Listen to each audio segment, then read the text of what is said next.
কি ক'ব?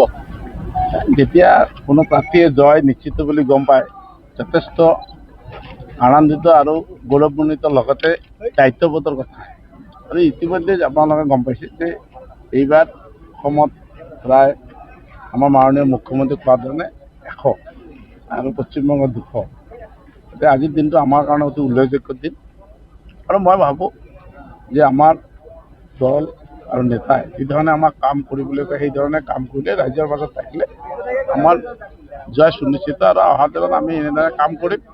গতিকে এতিয়াও ডিক্লেয়াৰ হোৱা নাই আৰু 8টা পিএছ গণিবই বাকী আছে, প্ৰায় 25,000ৰ অধিক লিড লোৱা আছে। গতিকে মই ভাবোঁ যে 30,000 মান আমাৰ ব্যৱধান হ'ব।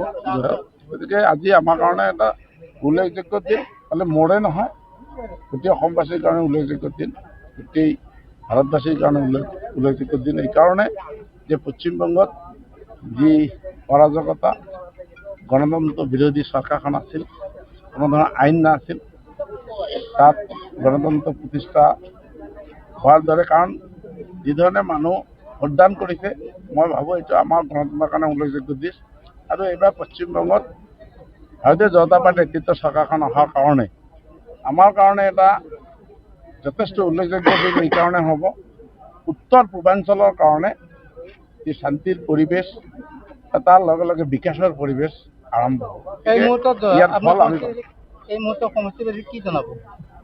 সমষ্টিবাসীক মই প্ৰথমতে মোৰ সেৱা জনাই তেখেতসকলৰ পৰা আশীৰ্বাদ বিচাৰি তেখেতসকলে যি দায়িত্ব মোৰ ওপৰত অৰ্পণ কৰিলে, দ্বিতীয়বাৰৰ কাৰণে মোক বিধায়ক হিচাপে মোক যি দায়িত্ব দিলে তাৰ কাৰণে তেখেতসকলৰ ওচৰত মই চিৰকৃতজ্ঞ আৰু তেখেতসকলে বিচৰা ধৰণে মই তেখেতসকলৰ গোলকৰ সমষ্টি সেৱা কৰিম।